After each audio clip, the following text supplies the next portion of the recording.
சனி பகவான் செழிப்போடு செல்வாக்கையும் உங்களுக்கு அள்ளித் தருவார். அனைத்து காரியங்களிலும் சராசரிக்கும் கூடுதலான வெற்றிகளை காண்பீர்கள். சேமிப்புகளை ஆதாயம் தரும் விஷயங்களில் முதலீடு செய்வீர்கள். திட்டமிட்டு சரியாக செயலாற்ற வேண்டும். கடினமாக உழைத்து லாபம் அடைய வேண்டும். மனதை ஒருமுகப்படுத்தும் ஆற்றல் உங்களுக்கு உண்டாகும். தொழிலில் புதிய வாய்ப்புகளை பெறுவதற்காக அடிக்கடி பயணங்களை மேற்கொள்வீர்கள். சொத்து விவகாரங்களில் நிலவிய விலங்குகள் விலகும். சமுதாயத்தில் உயர்ந்த பதவிகளையும் பெறுவீர்கள். உங்களை மூத்த சகோதர சகோதரர்களுடன் இணைந்து செயல்பட வைப்பார். சிறிய முதலீட்டிலும் பெரிய வெற்றிகளை காண்பீர்கள். ஆதாயம் தரும் தொழில்களை தொடங்குவீர்கள். தொலைவில் உள்ள புண்ணியத்தலங்களுக்கு ஆன்மீக பயன்களை மேற்கொள்ளும் வாய்ப்பு பலருக்கு கிடைக்கும். உடல் உபாதைகள் உங்களுக்கு ஏற்படாது. உங்களின் தன்னம்பிக்கை அதிகரிக்கும். திறமைகள் பளிச்சிடும். குழந்தைகளை கண்டிப்பாக வளர்ப்பீர்கள். அதே நேரம் அவர்களின் மகிழ்ச்சிக்காக சுற்றுலாவும் சென்று வருவீர்கள். பதற்றப்படாமல் உங்கள் செயல்களை செய்து முடிப்பீர்கள். உங்களின் நெருங்கிய நண்பர்களை உங்களை ஏமாற்ற முயற்சிக்கலாம். இதனால் மனதில் குழப்பங்கள் சூழும். இதை முன்னெச்சரிக்கையாக எடுத்துக்கொண்டு உங்கள் ரகசியங்களை எவரிடமும் பகிர்ந்து கொள்ள வேண்டாம். உங்களின் கருத்துக்களை அனைவரும் ஏற்றுக்கொள்வார்கள்.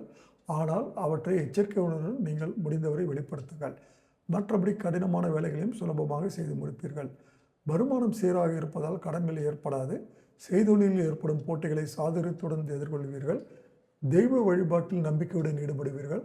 பணப்புழக்கம் நன்றாக இருக்கும் என்றாலும் அதற்கேற்ற செலவுகளும் உண்டாகும். அனாவசிய செலவுகளை தவிர்த்து முக்கியமான செலவுகளை மட்டுமே செய்யும். உங்களின் நடை உடை பாவனைகளில் அழகு கூடும். சிலருக்கு புதிய வாகனம் உண்டாகும். எதிர்பாராத பயணங்களால் அதிர்ஷ்ட வாய்ப்புகளை பெறுவீர்கள். உத்தியோகஸ்தர்கள் கடுமையாக உழைத்தாலும் அதில் மேலதிகாரிகள் குற்றம் காண வாய்ப்புண்டு. அதே சமயம் சக ஊழியர்கள் உங்களுக்கு உறுதுணையாக நிற்பார்கள். சிலருக்கு அலுவலக ரீதியாக வெளியூரில் சில காலம் தங்கி பணியாற்ற வேண்டிய சூழலை உருவாகும். அலுவலகத்திலிருந்து கடன் கிடைத்து வாகனம் வாங்கும் யோகமும் பலருக்கு அமையும். வியாபாரிகளுக்கு கொடுக்கல் வாங்கல் விஷயங்களில் எந்த குறையும் ஏற்படாது. ஆனாலும் கவனமாக இருக்க வேண்டும். புதிய முதலீடுகளை கூட்டாளிகளை கலந்து ஆலோசித்த பிறகே செய்ய வேண்டும். தேவைக்கேற்ற சரக்குகளை மட்டுமே வாங்கி விற்க வேண்டும். அதே சமயம் சந்தைகளில் போட்டிக்கு தகுந்தவாறு விலையை நிர்ணயித்து லாபம் அடைய நிறையவே வாய்ப்புகள் உள்ளன. பெண்மணிகள் இல்லத்தில் மகிழ்ச்சியை காண்பீர்கள். கணவரிடம் பாசத்தோடு பழகுவீர்கள். புதிய ஆடை ஆபரணங்களை வாங்கி மகிழ்வீர்கள். தேவையற்ற கவலைகள் சிலருக்கு தோன்றலாம். மாணவர்கள் வீண் வாக்குவாதங்களில் ஈடுபடுவதை தவிர்க்க வேண்டும். உங்களை மற்றவர்களுடன் ஒப்பிட்டு பார்த்து தாழ்வு மனமாக வளர்த்து கொள்ள வேண்டாம். நீங்கள் நீங்களாகவே இருக்க பழகி உங்களின் முன்னேற்றத்திற்கு அடிகோலுங்கள்.